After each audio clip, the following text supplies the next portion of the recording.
Hello! Welcome to the world of wings, worms, and wonder. I'm your creative nature connection guide, Kelly Johnson, and this is my Watercolor Basics for Nature Journaling video series. Today we're talking about tips to set yourself up for watercolor painting success. Watercolor painting is a funny thing. We use watercolor when we're children, but we're rarely ever taught the proper techniques, which can then cause frustration when watercolor is returned to later in life. But with a few tips and techniques, you can begin or reinvigorate your watercolor painting fun. So, when we begin, you know you need water, paper, brush, paint. But if you have any questions on how to choose those items, which it can be confusing, check out my Nature Journal Tools video series below. But what else do you need to set you up for success while using these things? So sometimes you may be using a journal style notebook, but sometimes you might be using loose paper. If you're using loose paper, this is optional, but it's sometimes nice to tape it down. So get yourself some masking tape and tape down the edges and try to get even, I've got about a quarter of an inch or so on either side. And taping down the edges prevents warping on your paper, which can help prevent puddling.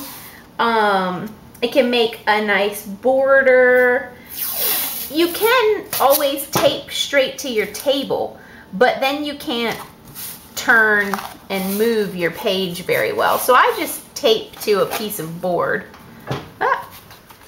And just tape all four sides down.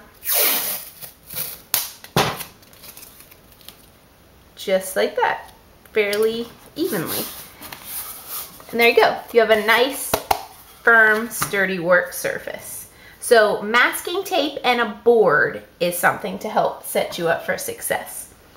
Next, paper towels. I like to have two just regular paper towels. I fold mine into fourths and can use these for two different things. One, I designate for helping to regulate the amount of water in my brush. And I'll demonstrate that technique. And the other I use for dabbing or removing paint if it puddles. So when setting up, I always have my paper towel close to my water. And I'll get my brush wet my brush, and then dab it. Then go and get some paint. And maybe even dab it again if I see there's drips on my brush or it just feels like too much paint before I go onto my paper. So regulating the amount of water with one of the paper towels. And then the other, say I added some water here, but oh, too much. I didn't want water there. Using the other to dab out color. So you can almost use it as like an eraser of sorts with certain colors or certain areas. Or, if you have a bigger area, you can take out just certain aspects, like make dots like that. So one for dabbing, one for regulating water in your brush. Two paper towels close at hand. That will set you up for success. Next is some scratch paper. And this is to test your paint, test the value of your color, test how much water you have in your paint or on your brush. You want to make sure that the paper that is your scratch paper is really the same paper that you're using for your artwork. So if you're working in a notebook, you'll want to tear like the back page out and use that paper as scratch paper. And depending on the size of your painting, the size of your scratch paper could vary. This one is small, so we could use a small piece of scratch paper. And I usually have my scratch paper pretty close to that water regulating paper towel as well. So mixing up some colors, say, oh, do I like that? Oh, too wet. Let me dab some water out, get some more paint. Okay, there we go, a little more saturated. Or if you're actually mixing a color in your palette, You want to see what it's going to look like, or see what it's going to look like next to another color or blend. This is where you can work out any question marks you have for your painting.